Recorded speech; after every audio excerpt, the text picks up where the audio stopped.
doctor, and I'm quitting medicine. Over 40% of doctors regret their career choice. I really just feel like a failure. I'm a 33-year-old ENT surgeon, and I'm leaving medicine for good. I left my job as a primary care doctor after nearly 8 years of working for a big hospital system. Let's take a look at some recent data. Currently, about 35% of physicians report that they have considered leaving clinical practice within the next year, with burnout cited as the primary reason. Older studies also show that the number of doctors leaving medicine has been steadily increasing over time.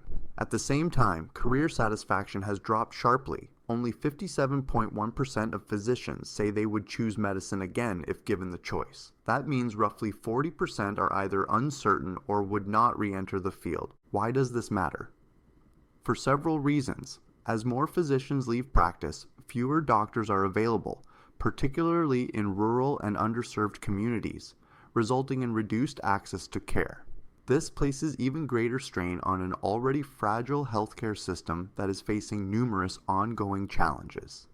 I quit my job as a surgeon 2 months ago. People have been very fired up, but I'm extremely happy to announce that I am here with my friend Mel, who also quit her job as a surgeon. And hers was like 6 months ago. So clearly we are not talking enough about how people are leaving medicine. I graduated medical school over 10 years ago, and a couple of my classmates did not go on into residency. And even those who did, a bunch of them no longer practice today. Why do you think we talk so much about physician burnout, how terrible the US healthcare system is, insurance companies, reimbursement cuts, educational debt, how awful the culture of medicine is, especially if you are a female with a family? And I get it, it is shocking and disappointing that these young doctors are not going to continue on and practice medicine. But instead of shaming them or calling them selfish, maybe we need to figure out ways to support them better so they don't feel like they have to give up to have a normal, healthy, fulfilled life. My name is Frances May Harden. I'm a 33-year-old ENT surgeon, and I'm leaving medicine for good.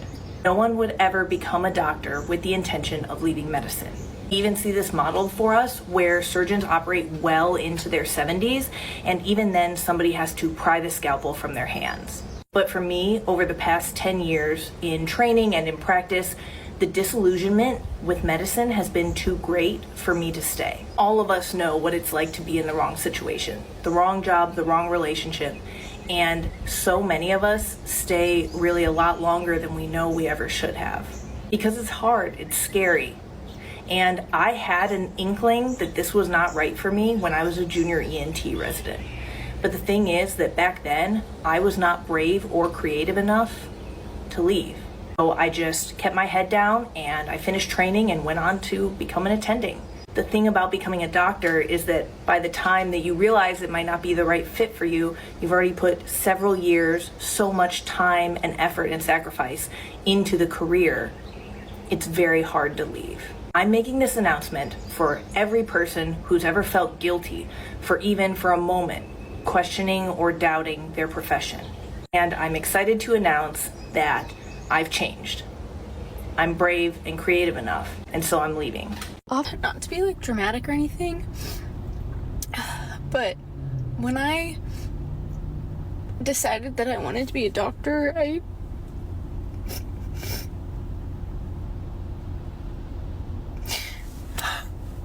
didn't know what I was signing up for. And becoming a doctor shouldn't break your spirit, you know? You should be able to feel like a person and do this job. But it seems like the system believes that they have to break you in order for you to do this job properly. And I don't think that's true.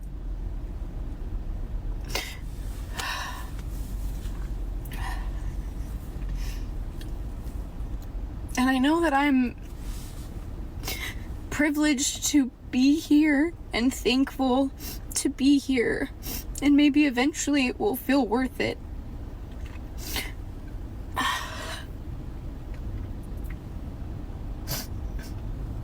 But right now it doesn't.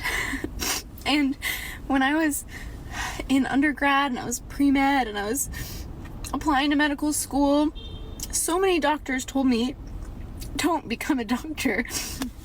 But you can't tell an ambitious first-generation college student to not go after their dreams. Like, that's not... I was like, whatever. And now I'm like, I get it. I get what they were saying.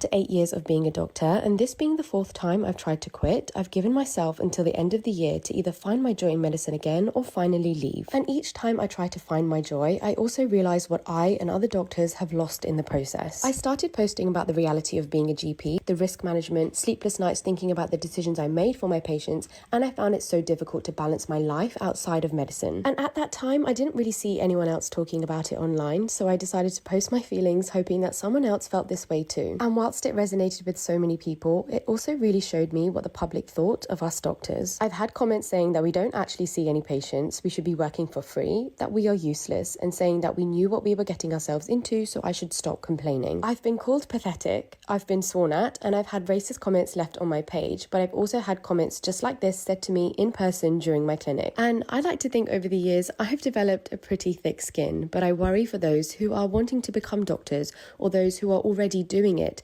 reading these comments, probably feeling disheartened and wanting to give up. And no matter how many times I say that GPs in this country are set up to fail, from the time we are given with our patients to the lack of funding and jobs to how the media will portray us as greedy, money-hungry, uncaring medics. I left my job as a primary care doctor after nearly 8 years of working for a big hospital system because I was burnt out. And I want to talk about what burnout is, because it might not be what people think it is.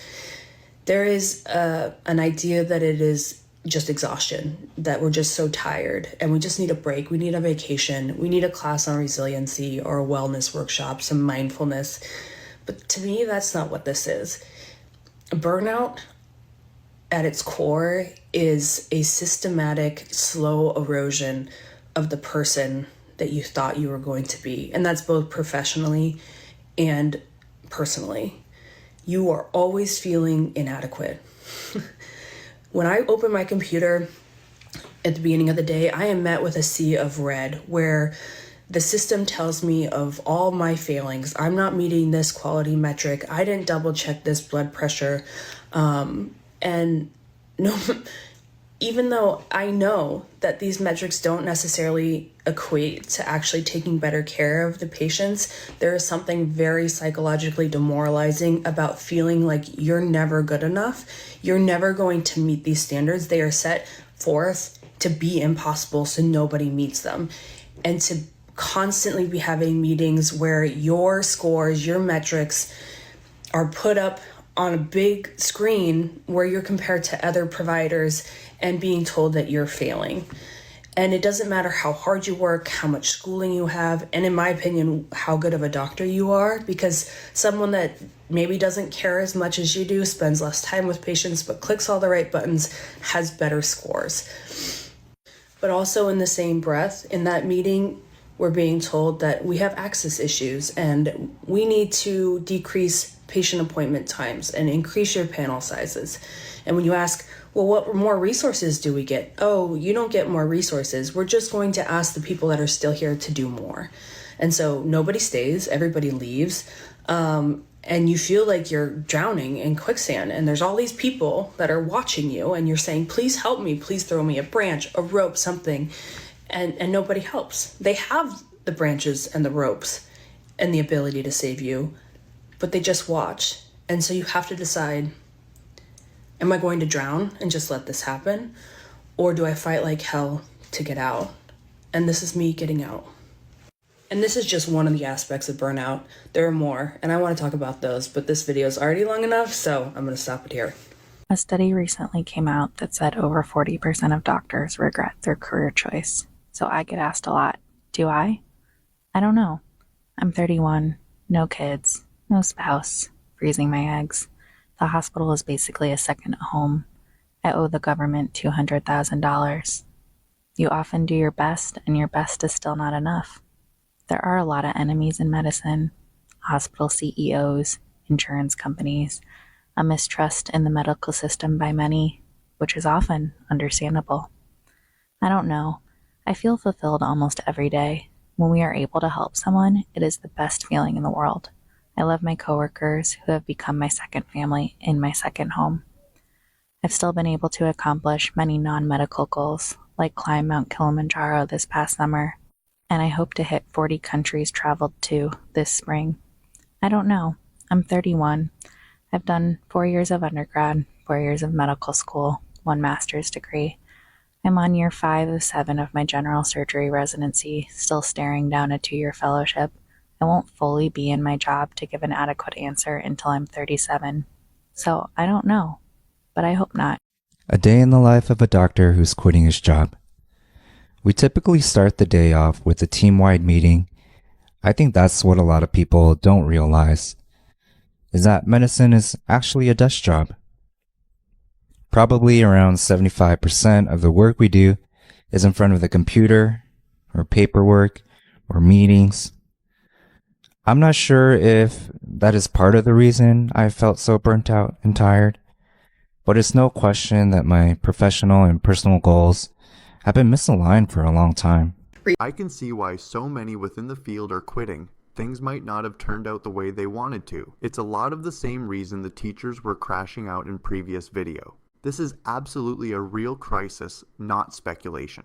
The convergence of burnout, administrative overload, workplace violence, corporate consolidation, reducing autonomy, and inadequate support systems is creating a perfect storm driving healthcare workers out of the profession. What do you guys think? Maybe there are some doctors here. What are your thoughts? Do you see these issues where you at? Thanks for watching, and let's enjoy the collapse.